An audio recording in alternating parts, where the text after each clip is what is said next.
The Ghost of Winter. Operation Barbarossa. The pact was a lie, a whisper of convenience over a chasm of ideological hate.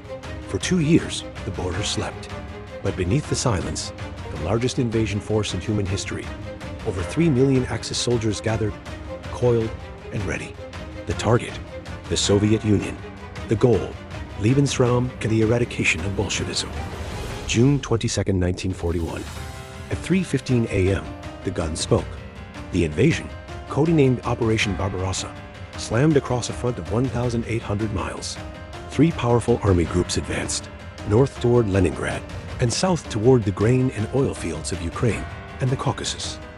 But the fatal center, Army Group Center, surged toward Minsk and the ultimate prize, Moscow. The Blitzkrieg was terrifyingly effective, exploiting years of Soviet purges that had crippled the Red Army's command structure. Stalin, in denial until the last moment, was paralyzed. The initial triumph was absolute. Encirclement battles, Kessel-Schlachten swallowed entire Soviet armies. Minsk, Smolensk, Kyiv, millions of soldiers were captured, becoming a horrifying logistical burden and a stark symbol of the Soviet catastrophe. The Wehrmacht advanced hundreds of miles in weeks. Hitler, confident of victory, paused Army Group Center in August.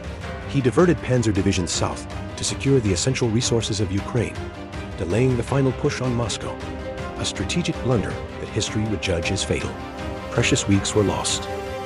The Soviet resistance, though fragmented, hardened. The concept of no retreat took hold. Scorched earth tactics laid waste to the countryside, ensuring the invaders found only ashes, not sustenance. Every village became a desperate, costly fight. September brought the return of the drive on Moscow, Operation Typhoon.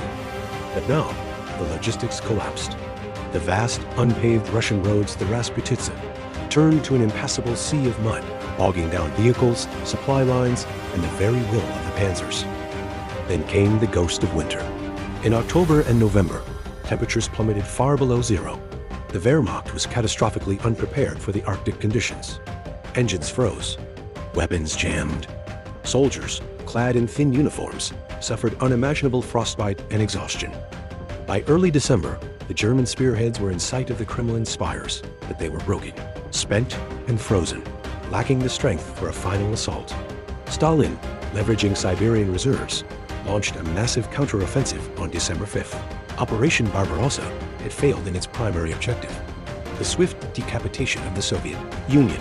The invasion was stalled, transforming the war into a brutal, grinding conflict of attrition. The war the Wehrmacht was never meant to fight. The path to Stalingrad and Berlin was now inevitable.